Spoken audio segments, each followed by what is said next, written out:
Des forces de défense et de sécurité en complicité avec des terroristes préparaient un assaut final contre le président du Faso, le capitaine Ibrahim Traoré. L'information a été donnée par le chef de l'État lors de la montée des couleurs à la présidence du Faso. Cette nouvelle tentative de déstabilisation du pouvoir a été contenue selon le chef suprême des armées qui déplore ces manœuvres contre la patrie menées par des Burkinabés.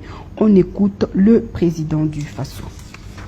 Depuis quelques semaines, je dirais de cela, il y a des rumeurs de tentatives de déstabilisation de notre pays. Et je pense que certaines presses sur la place ont aussi relaté certains faits. Alors en tant que travailleur de la présidence, c'est un devoir de pouvoir vous donner l'information juste et que vous puissiez aussi informer d'autres personnes en retour. Et surtout pour votre gouvernement et votre sérénité dans le travail.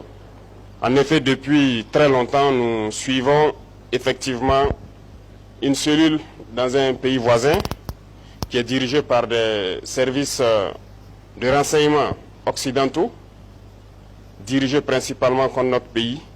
Et les opérations devraient principalement commencer en fin mai.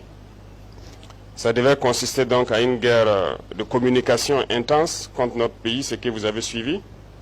En plus de cela, il devait y avoir donc une guerre informatique également. Nos systèmes informatiques devraient être attaqués pour créer un blackout. En plus de ça, il y a une guerre économique souple et passive, qui ne dit pas son nom, que nous avons aussi su contenir.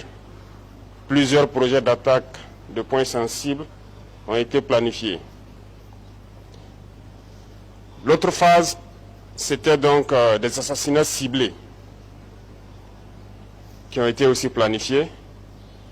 Et ensuite, les attaques de masse devraient avoir lieu donc au sein des FDS, mais surtout des attaques lâches qui devraient avoir lieu dans les villes et qui avaient pour cible principale donc les agents de la veille citoyenne que vous connaissez sous le nom de Waïa.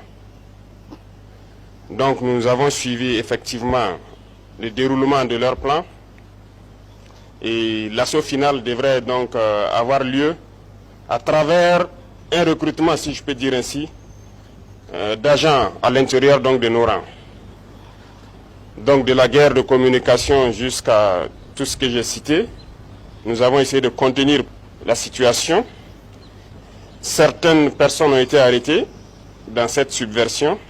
Dans les projets d'attaque, environ une dizaine, malheureusement, de personnels FDS qui ont été arrêtés avec des complicités avérées en lien avec les terroristes, qui sont différents de ceux qui sont dans la subversion. Donc ces personnels étaient en lien avec les terroristes, les donnaient les informations.